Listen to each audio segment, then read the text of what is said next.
Since 10,000 years, agricultural practices are continued up to now in India, but in initial 5,000 years, there was only shifting culture. There was no utilization of the cow dung manure in the agriculture. అంటే మొట్టమొదట 5,000 సంవత్సరాల పాటు అనుసరించబడినటువంటి విధానంలో అప్పట్లో భారతదేశంలో అత్యధిక భూభాగం అడవుల చేత నిండి ఉండేది. కాబట్టి అప్పట్లో జనాభా కూడా తక్కువగా ఉండడంతో వారు ఒక ప్రాంతానికి వెళ్ళి అక్కడ ఉన్నటువంటి అడవులను నరికి అక్కడ ఈ విత్తనాలను చల్లడం ద్వారా వ్యవసాయాన్ని సాగిస్తూ వచ్చేవారు. అలా చేస్తూ ఉండడంలో అంతకుముందు ఆ ప్రాంతమంతా అటవీ ప్రాంతం అయి ఉండడం వల్ల అక్కడి భూభాగం ఎంతో సారవంతమై ఉండడంతో మొదటి 3 సంవత్సరాల పాటు వారు అత్యధిక దిగుబడిని సాధించగలిగి ఉండేవారు. 3 సంవత్సరాల తరువాత ఆ ప్రాంతంలో భూసారం తగ్గిపోవడంతో వీరికి కావలసినటువంటి దిగుబడి కూడా తగ్గుతూ వచ్చేది. అప్పుడిక వారు ఆ ప్రాంతాన్ని విడిచిపెట్టి మరో ప్రాంతానికి వలస వెళ్ళి అక్కడ ఉన్న అడవిని నరికి అక్కడ వ్యవసాయాన్ని ప్రారంభించేవారు. వారు అంతకు మునుపు వదిలిపెట్టినటువంటి భూభాగంలో తిరిగి మొక్కలు మొలకెత్తి అది అడవిగా మారేది. నేడు కూడా భారతదేశంలో హిమాలయాల్లోని ఈశాన్య ప్రాంతంలో హిమాలయాల ప్రాంతంలో నేడు కూడా ఎంతోమంది అడవి ప్రాంత వాసులు ఈ రకమైనటువంటి వ్యవసాయ విధానాన్ని అనుసరిస్తున్నారు. అలా మొదటి 5,000 సంవత్సరాల పాటు ఏదైతే వారు ఒక ప్రాంతం నుంచి ఇంకో ప్రాంతానికి వలస వెళుతూ వ్యవసాయాన్ని కొనసాగించారో ఆ 5,000 సంవత్సరాలలో ఎప్పుడూ కూడా వారు ఈ ఆవు పేడను ఎరువుగా వాడడం అంటూ జరగలేదు. 5,000 సంవత్సరాల క్రితం మొట్టమొదటిసారిగా ఈ ఆవు పేడ ఎరువును వ్యవసాయానికి ఉపయోగపడే విధంగా వినియోగించినటువంటి మొట్టమొదటి వ్యవసాయ శాస్త్రజ్ఞుడు శ్రీకృష్ణుడు. నాడు శ్రీకృష్ణుడు యోగేశ్వరుడైన శ్రీకృష్ణుడు నాడు ప్రారంభించినటువంటి ఈ ఆవు పేడ ఎరువుతో వ్యవసాయాన్ని సాగించడం అన్న విధానం నేటికి కొనసాగుతూ వచ్చింది. ఇప్పటికీ కూడా భారతదేశంలోనూ ఆసియా ఖండంలోనూ ఆఫ్రికా ఖండంలోనూ దక్షిణ అమెరికా ఖండంలో కూడా ఇప్పటికీ ట్రక్కుల కొద్దీ ఈ ఆవు పేడ ఎరువును కొనుగోలు చేసి వ్యవసాయానికి వినియోగిస్తున్న వారు ఉన్నారు. ఈ ఆవు పేడ ఎరువుతో సాగించేటువంటి వ్యవసాయ విధానాన్ని సనాతన భారతీయ వ్యవసాయ విధానం అంటారు. ఇది సనాతనమైనటువంటి భారతీయ వ్యవసాయ విధానం కావడం వల్ల ప్రస్తుత తరుణంలో దీనిని ఇంకా కొనసాగించవలసిన అవసరం ఉందా లేదా అన్న ప్రశ్న మన ముందుంది. ఈ సనాతన సాంప్రదాయిక భారతీయ వ్యవసాయ విధానాన్ని ఇంకా కొనసాగించాలా అన్న విషయంలో నాలో అనేకములైనటువంటి ప్రశ్నలు ఉత్పన్నమయ్యాయి.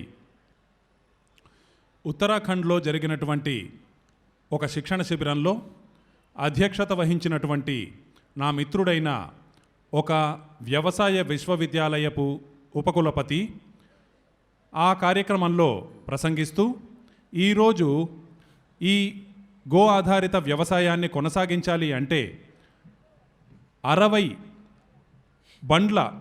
బండ్లనే కదంటారు, 60 బండ్ల ఈ ఆవు పేడ ఎరువుని అవసరమవుతుంది 1 ఎకరానికి అని ఆయన చెప్పారు. ఆయనని నేను ప్రశ్నించడం జరిగింది. జీరో బడ్జెట్ ప్రకృతి వ్యవసాయం కోసం 1 ఎకరానికి 60 బండ్ల ఆవు పేడ ఎరువు అవసరమని చెప్పారు కదా, దేనిని బట్టి మీరు నిర్ణయానికి వచ్చారు అని ప్రశ్నిస్తే దానికి ఆయన చెప్పిన సమాధానం 1 ఎకరానికి ఉద్యాన పంటల విషయంలో నైట్రోజన్, ఫాస్ఫేట్, పొటాష్ ఎంత మోతాదులో కావాలో ఆ మోతాదు ఎన్ని టన్నుల ఆవు పేడలో ఉంటుందో దానిని లెక్కగట్టి నేను నిర్ణయానికి వచ్చాను. కాబట్టి 1 ఎకరం కోసం 60 బండ్ల ఈ ఆవు పేడ ఎరువు అవసరమవుతుంది అని ఆయన చెప్పారు. ఆయన సమాధానాన్ని చూసి నాకు ఆశ్చర్యం కలిగింది. 1 ఎకరానికి 60 బండ్ల ఆవు పేడ ఎరువును సాధించడం అలా అందరు రైతులకు వ్యవసాయ రంగం అంతటికీ కావలసినటువంటి ఈ ఆవు పేడను సాధించడం అసాధ్యం కాబట్టి నేను నా అధ్యయనాన్ని కొనసాగించాను. ఈ విషయమై పరిశోధనలు జరపడానికని నేను రకరకాల ప్లాట్లలో వేరువేరు భాగాలలో ఒక భాగంలో ఎకరానికి 60 బండ్ల చొప్పున, మరొక భాగంలో 50 బండ్ల చొప్పున ఈ ఆవు పేడ ఎరువును, అలాగే ఇంకొక భాగంలో 40, ఇంకొక భాగంలో 20 బండ్ల ఆవు పేడ ఎరువు, ఇంకొక భాగంలో ఎకరానికి 15 బండ్ల ఆవు పేడ ఎరువు, అలాగూ 9, 8 అలా చివరికి ఒక ఎకరానికి ఒక బండి వరకు కూడా వాడుతూ నేను రకరకాల ప్రయోగాలు చేశాను. వీటిని ప్రతి సంవత్సరము నేను మారుస్తూ వచ్చాను. ఎంత మోతాదులో అయితే నేను ఎకరానికి ఈ ఆవు పేడ ఎరువును వాడానో ఆ మోతాదును ప్రతి సంవత్సరం మారుస్తూ వచ్చాను, రకరకాలుగా వేరువేరుగా. 18. ఈ ప్రయోగాలన్నింటి తర్వాత నాకు తెలిసినది ఏమిటంటే, ఈ సనాతనంగా వస్తున్నటువంటి ఆవు పేడ ఎరువును ఉపయోగించి చేసేటువంటి వ్యవసాయ విధానంలో ఒక ఎకరానికి 18 బండ్ల ఆవు పేడ ఎరువు అవసరమవుతుంది అని నాకు నిర్ధారణకు వచ్చింది. మనకు 18 బండ్ల ఆవు పేడ ఎరువు కావాలి అంటే మనకు 10 దేశవాళీ ఆవులు ఉండాలి ఒక ఎకరానికి. కాబట్టి ఒక ఎకరానికి 10 దేశవాళీ ఆవులు కావాలి. కాబట్టి ప్రస్తుతం మన దేశంలో ఉన్న 35 కోట్ల వ్యవసాయ యోగ్యమైన భూమి కోసం ప్రభుత్వం ఈ సనాతనంగా వస్తున్నటువంటి భారతీయ సాంప్రదాయిక వ్యవసాయ విధానాన్ని విధి విధానంగా అమలు చేసినట్లయితే ఈ 35 కోట్ల ఎకరాల కోసం 350 కోట్లు, అంటే ఒక ఎకరానికి 10 ఆవుల చొప్పున 350 కోట్ల సంఖ్యలో దేశవాళీ ఆవులు అవసరమవుతాయి. ప్రస్తుతం భారతదేశంలో కేవలం 8 కోట్ల దేశవాళీ ఆవులు మాత్రమే ఉన్నాయి. అంటే మనకు కావలసిన ఆవుల సంఖ్య 350 కోట్లు కాగా ప్రస్తుతం మనకున్నది 8 కోట్ల ఆవులే. కాబట్టి ఈ సనాతనంగా వస్తున్న సాంప్రదాయికమైనటువంటి గో ఆధారిత వ్యవసాయము ప్రస్తుతం అమలుపరచడం దేశమంతటా అసాధ్యం. మరి దీనికి ఏమిటి ప్రత్యామ్నాయం?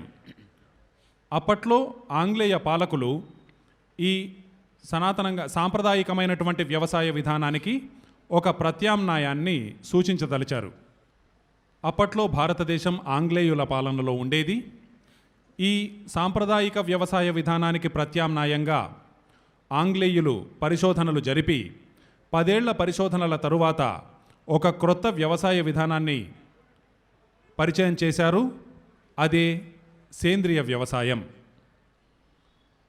డాక్టర్ ఆల్బర్ట్ హావర్డ్ అనే శాస్త్రజ్ఞుడు ఈ కంపోస్ట్ పరిజ్ఞానాన్ని వ్యవసాయంలో ప్రవేశపెట్టిన శాస్త్రజ్ఞులలో ముఖ్యుడు.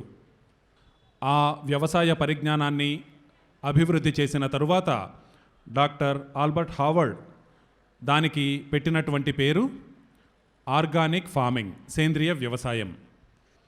అప్పట్లో ఈ బ్రిటన్లో అభివృద్ధి చెందినటువంటి ఈ వ్యవసాయ పరిజ్ఞానాన్ని నాటి బ్రిటన్ ప్రధానమంత్రి భారతదేశానికి వెళ్ళి అక్కడ ప్రచారం చేయవలసినదిగా ఈ శాస్త్రజ్ఞుడైన ఆల్బర్ట్ హార్వర్డ్ని కోరడం జరిగింది. ఇలా ప్రభుత్వ ఆదేశాల మేరకు భారతదేశానికి వచ్చినటువంటి వ్యవసాయ శాస్త్రజ్ఞుడు ఆల్బర్ట్ హార్వర్డ్ మన దేశమంతటా విస్తృతంగా పర్యటించే విధంగా నాటి వైస్రాయ్ ఏర్పాట్లు చేయడం జరిగింది.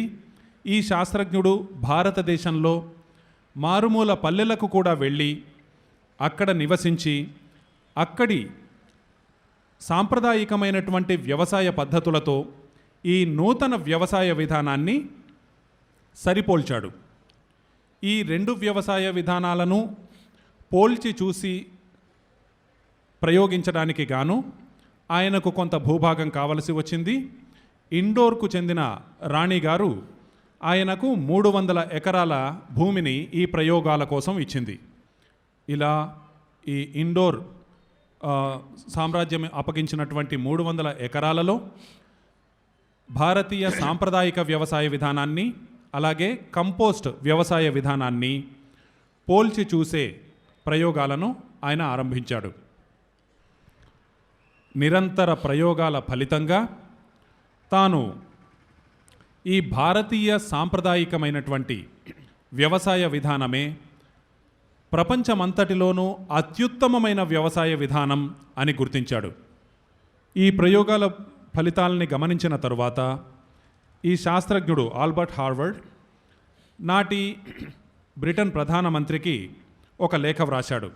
అందులో మీరు నన్ను ఈ ఆంగ్లేయ వ్యవసాయ విధానమైనటువంటి సేంద్రియ వ్యవసాయ విధానాన్ని భారతదేశంలో ప్రచారం చేయడానికి పంపించారు, కానీ ఇక్కడి సాంప్రదాయిక వ్యవసాయ విధానంతో పోల్చి చూసిన తరువాత నేను గ్రహించి చూసినది ఏమిటంటే, భారతీయ సాంప్రదాయికమైనటువంటి వ్యవసాయ విధానం ప్రపంచంలోనే అత్యుత్తమమైనటువంటి వ్యవసాయ విధానం. కాబట్టి అక్కడి ఆంగ్లేయుల వ్యవసాయ విధానాన్ని ఇక్కడ ప్రచారం చేయడం కాకుండా ఈ భారతీయ సాంప్రదాయిక వ్యవసాయ విధానాన్నే మనము అనుసరిస్తే మంచిది అని తాను నాటి బ్రిటన్ ప్రధానమంత్రికి లేఖ వ్రాశాడు. నాడు ఒక ఆంగ్లేయ శాస్త్రజ్ఞుడు ఆంగ్లేయుల వ్యవసాయ విధానం కంటే భారతీయుల సాంప్రదాయికమైనటువంటి వ్యవసాయ విధానం ఎంతో ఉత్తమమైనది అని చెబుతూ ఉండగా, అటువంటిది ప్రస్తుత పరిస్థితుల్లో వ్యవసాయ విశ్వవిద్యాలయాలకు చెందిన శాస్త్రజ్ఞులు మన భారతీయ సనాతన సాంస్కృతిక వ్యవసాయ విధానం కంటే ఆంగ్లేయులు ప్రవేశపెట్టినటువంటి వ్యవసాయ విధానమే ఉత్తమమైనది అని చెప్పడం నిజంగా ఎంతో బాధాకరం. అంటే ఈ కంపోస్ట్ ఎరువు వ్యవసాయ విధానం అన్నది భారతదేశానికి చెందిన వ్యవసాయ విధానం కాదు, ఇది ఆంగ్లేయుల వ్యవసాయ విధానం. ఈ సేంద్రియ వ్యవసాయ విధానం అన్నది పూర్తిగా విదేశీయుల వ్యవసాయ విధానం, స్వదేశీయ వ్యవసాయ విధానం కాదు. రెండో విషయం, ఈ రెండు వ్యవసాయ విధానాల్లోనూ ప్రయోగాలు చేసినటువంటి ఆంగ్లేయ శాస్త్రజ్ఞుడే స్పష్టంగా ఈ ఆంగ్లేయులకు చెందిన గో ఆధారిత సేంద్రియ వ్యవసాయం కంటే కూడా భారతీయుల సనాతన సాంప్రదాయిక వ్యవసాయ విధానం ఉత్తమమైనది అని చెప్పిన విషయాన్ని ప్రస్తుతం సేంద్రియ వ్యవసాయం గొప్పది అని ప్రచారం చేస్తున్నటువంటి వారందరూ కూడా గుర్తించాలి. మిత్రులారా, నాడు బాలగంగాధర తిలక్, మహాత్మా గాంధీల పిలుపు మేరకు ప్రారంభమైనటువంటి స్వదేశీయ ఉద్యమం నేడు కూడా ఎంతోమంది ఆ స్వదేశీయత నినాదంతో ప్రచారం చేస్తున్న వారందరూ కూడా భారతీయ సైద్ధాంతికతకు సంబంధం లేనటువంటి విదేశీ పరిజ్ఞానాన్ని స్వదేశీయతతో పేరుతో ప్రచారం చేయడం విడ్డూరం. కేవలం నోటి మాటకు మాత్రం స్వదేశీయత అంటూ ఆచరణలో విదేశీయతను అనుసరించడం ఏమాత్రం సబబు కాదు. మిత్రులారా, ఈ కంపోస్ట్ వ్యవసాయ విధానం వాతావరణానికి ఎంతో ప్రమాదకరమైంది. ఇది ఒక ముందుగా పన్నబడినటువంటి పన్నాగంలో భాగంగా, కుట్రలో భాగంగా మన దేశంలో ప్రవేశపెట్టబడింది. ఈ వ్యవసాయ విధానంతో మన ప్రకృతి వనరులు నశిస్తాయి, అలాగే భూతాపం కూడా పెరుగుతుంది. ఈ కంపోస్ట్ వ్యవసాయ విధానం ఎంతో శ్రమతో కూడుకున్నది. పైగా ఇది దిగుబడిని కూడా అధికంగా ఇవ్వలేకపోతూ ఉంది. రాను రాను ఈ కంపోస్ట్ విధానంలో దిగుబడి తగ్గుతూ వస్తూ ఉంది. మరో విషయం, ఈ కంపోస్ట్ వ్యవసాయ విధానం పూర్తిగా అప్రాకృతికమైనది, అసహజమైనది. ప్రకృతిలో ఈ కంపోస్ట్ అనే దానికి అస్తిత్వం సహజ సిద్ధంగా లేదు. ఈ కంపోస్ట్ ఎరువును లేదా ఆవు పేడ ఎరువును భూమి ఉపరితలంపై పరిచినప్పుడు ఈ ఎరువులో 46% వరకు ఆర్గానిక్ కార్బన్ అంటే సేంద్రియ కర్బనం ఉంటుంది. వాతావరణంలో ఉష్ణోగ్రత ఈ 28 డిగ్రీల సెంటీగ్రేడ్ని దాటినప్పుడు ఈ స్థిరమైనటువంటి కర్బనం అస్థిర కర్బనంగా మారుతుంది. అదే వాతావరణంలో ఉష్ణోగ్రత 36 డిగ్రీల సెంటీగ్రేడ్కు చేరినట్లయితే ఈ ఎరువులో ఉన్నటువంటి 46% కార్బన్ మొత్తము 100కి పాళ్ళు కూడా వాతావరణంలోకి విడుదలై అది ఆక్సీకరణ ప్రక్రియ ద్వారా వాతావరణంలో ఉన్నటువంటి ఆక్సిజన్తో కలిసి కార్బన్ డయాక్సైడ్గా తయారై, ఈ కార్బన్ డయాక్సైడ్ అనేది ఒక హరితగృహ వాయువు కనుక ఇది వాతావరణంలో ఈ భూతాపం పెరిగే విధంగా చేస్తుంది. పైగా మనము ఈ కంపోస్ట్ ఎరువును లేదా ఈ పేడ ఎరువును మనము భూమిపై పరిచేది ఏప్రిల్, మే, జూన్ నెలల్లో.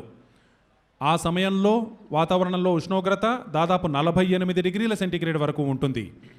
ఇటువంటి ఉష్ణోగ్రతలో 1 గ్రాము కార్బన్ కూడా భూమిలోకి చేరి భూమిలోని కార్బన్ని పెంచడం అంటూ ఏమాత్రం జరగదు.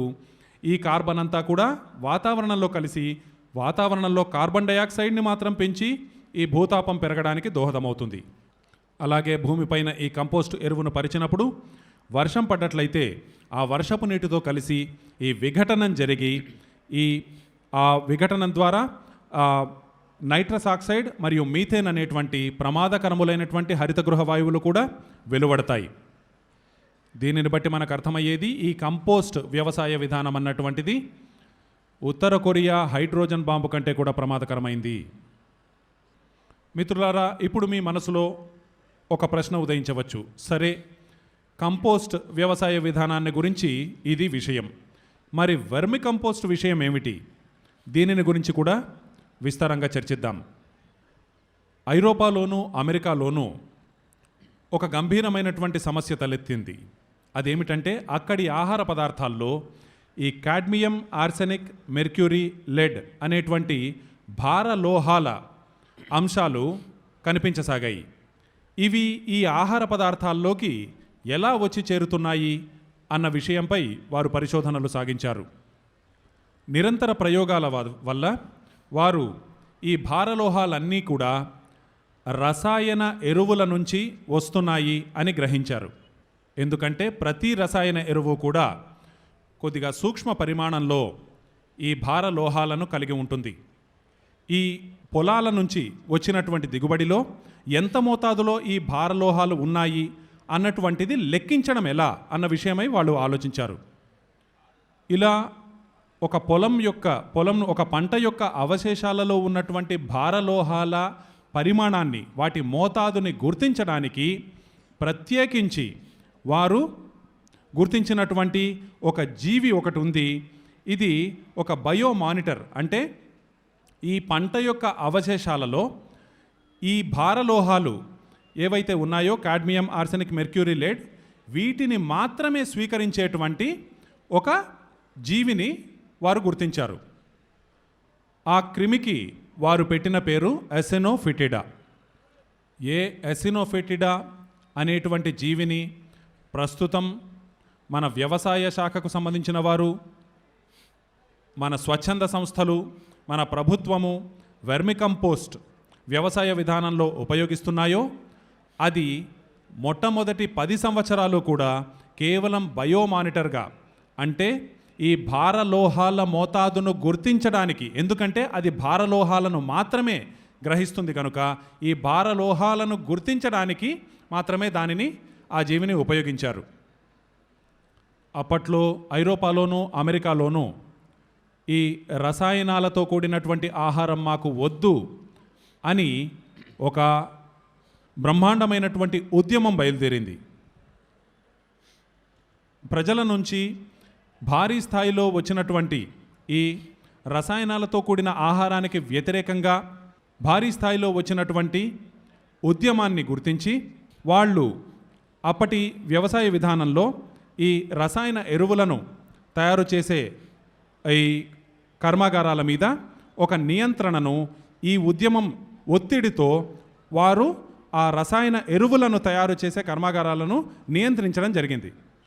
ఇక ఈ ఎసినోఫిటిడా అనే భారలోహాలను గ్రహించేటువంటి ఈ జీవి ప్రకృతి వనరులను ధ్వంసం చేయడంలో కీలకమైన పాత్ర పోషిస్తుంది. కాబట్టి దీనిని ఈ వెర్మి కంపోస్ట్ వ్యవసాయ విధానం పేరుతో వ్యవసాయంలోకి తీసుకురావాలని ఆలోచించారు. విశ్వవ్యాప్తమైనటువంటి ఒక శోషణ వ్యవస్థ ఏదైతే భారత ఆర్థిక వ్యవస్థను నాశనం చేయడానికి రసాయన వ్యవసాయ విధానాన్ని మన దేశంలో ప్రవేశపెట్టిందో అదే విశ్వవ్యాప్తమైన శోషణ వ్యవస్థ సేంద్రియ వ్యవసాయాన్ని కూడా మన దేశంలో ప్రవేశపెట్టింది. ఆ విశ్వవ్యాప్తమైనటువంటి ఆ శోషణ వ్యవస్థకు 2 రహస్యమైనటువంటి దురుద్దేశాలు ఉన్నాయి. దానిలో మొదటిది ఏమిటంటే భారతదేశంలో భూమిలోనటువంటి సారాన్ని భూసారాన్ని తగ్గించడం, భూమిలోని హ్యూమస్ను జీవన ద్రవ్యాన్ని తగ్గించడం. రెండవది భారతదేశంలో ప్రకృతి వనరులను నాశనం చేయడం, దెబ్బతీయడం. ఈ బృహద్ ఉద్యమం ఒత్తిడి కారణంగా వీళ్ళు ఈ వెర్మి కంపోస్ట్ వ్యవసాయ విధానాన్ని భారతదేశంలో